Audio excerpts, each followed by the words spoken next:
In today's first reading from the letter of James, St. John talks about temptation and how one who endures temptation, basically overcomes temptation, will receive the crown of life.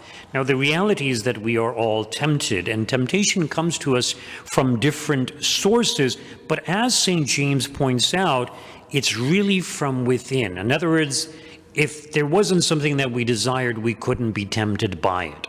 Let's say somebody is presented with a chocolate cake and they're just not tempted at all. In other words, they have no desire whatsoever for chocolate cake. For somebody else, you might just mention chocolate cake, and they might be tempted by it because there's this attachment to it. So even though temptation originates within ourselves because of our desires, the things around us can be reminders to that. In other words, temptation can come to us from the things that we see, the things that we hear, the things that we experience. So we need to be on guard against that. Temptation can also come to us from evil spirits. They can tempt us to incline us to certain things. And most often when the evil spirits tempt us, they're tempting us to those things that we're already attached to. And they can sometimes intensify that temptation also. Temptation can also come from ourselves in the sense that we start daydreaming. This is why so often we're cautioned against just being idle. It's good to keep busy. When one is resting, it's different, and you do different things to rest. You might watch, something entertaining, or read a good book, or just relax, but just being idle, not doing what we're supposed to be doing, it's an occasion when temptations are more likely to come from ourselves, but also from the evil spirits. So we need to be on guard against this. But it's important to note that these temptations, that they're actually beneficial for us insofar as they enable us to grow in virtue. They enable us to be aware of what our shortcomings or failures are, what our attachments are, and to be able to overcome them. So if I'm attached to chocolate cake, then I can deny myself and hopefully eventually to get to a point where I can just easily avoid the temptation of chocolate cake. It's just an example. And in today's gospel reading, this theme of a temptation and this inclination to sin that we all have is addressed by our Lord. So he warns his disciples to beware of the yeast of the Pharisees and the yeast of Herod. And of course, they totally misunderstand what he's talking about. They think it's because they have no bread. And as our Lord points out, he can multiply the loaves and the fish. So they have one loaf. There's no problem of not having bread. That's not the issue. And so notice how he kind of, it sounds almost as if he's being impatient with them, kind of annoyed with them. Like, don't you guys get it yet? Don't you understand? Aren't you listening? Don't you have ears? Aren't you paying attention? And I think those phrases of our Lord can be definitely applied to us also, because we tend to hear, but it really doesn't sink in. So in many ways, we're just like the apostles. So what is this yeast of the Pharisees, this yeast of Herod?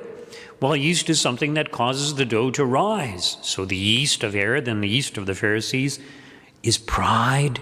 Some would say hypocrisy, but pride especially.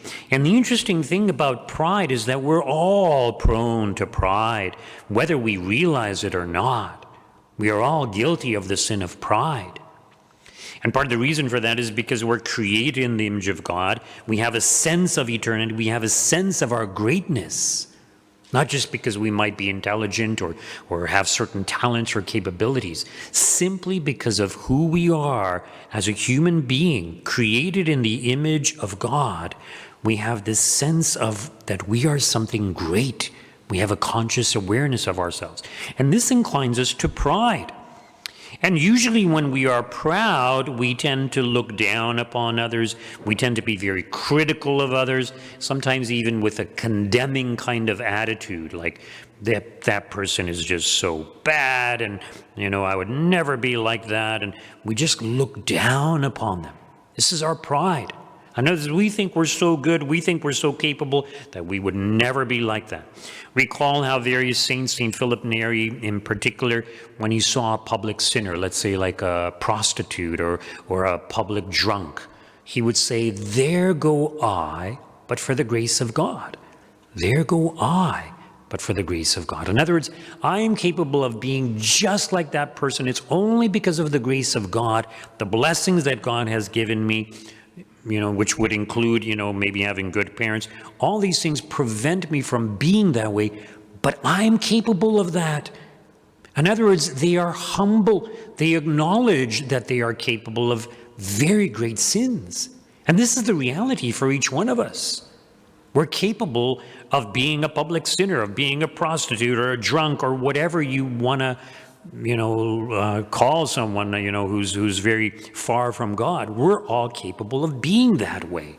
This is the reality. And if we understand this reality, then it motivates us to have greater compassion for the public sinner and to be able to forgive their offenses against us and to have a genuine desire to love them and to try to bring about their salvation by praying for them or trying to evangelize them. As opposed to the person who just brushes them off. "Oh, I don't want to have anything to do with you because you're so despicable, because you're such a great sinner." So we are all sinners, and we are all capable of very, very great sins. It's only the grace of God that prevents us from being able to, that keeps us from being great sinners. So it's important that we are humble. And today, as I mentioned at the beginning of Mass, I'm doing a votive Mass in honor of the Most Holy Face of Jesus. And this is a long-standing tradition in the Church the day before Ash Wednesday to do this votive Mass. It was never like an official thing, but it was something that was very popular. And, when we think of our Lord speaking to his disciples, what did he look like? What were his facial expressions when he got, kind of annoyed with them? Don't you understand? What was his facial expressions? Now, I've done a number of funerals, and very often when I do a funeral, and especially if it's a person that I know, when I see the person lying in the casket, I often think, they don't look the way they normally do. They look so different. And there's a reason for that. Well, yes, okay, because there's no life in them, obviously, but maybe they're just the way the makeup is or whatever. But I remember seeing a video. I think it was a priest who was talking about how he had worked as an embalmer or somebody who prepares bodies for funerals, and he said it's especially in the eyes, when the eyes are open. Like when a person dies, there's just something that disappears from the eye, that sparkle of life is gone. And I also believe that this sparkle of life, the presence of the soul, doesn't just manifest itself through the eyes. I also believe that it manifests itself through our physical appearance. In other words, when we know someone, especially when we know them what they are like, when we see them, it kind of comes through their physical presence. And this is especially evident when we consider, for example, Marian apparitions.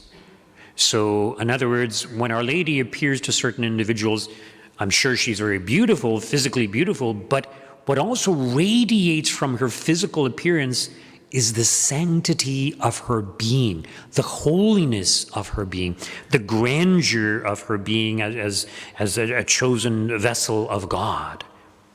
And, I remember, for example, St. Bernadette Soubirous, during one of the apparitions, or I think every time she had an apparition of Our Lady, her facial features would change, and she herself would look like an angelic being, but it was almost as if her whole being was just striving towards that apparition, filled with love, devotion, attentiveness, because she was perceiving the beauty of Our Lady that radiated through her physical appearance. And this has been said of various saints also, and I recall one particular saint I think it was Clement Mary Hofbauer, and somebody said just his appearance on certain occasions was enough to get others to convert. In other words, he radiated this holiness.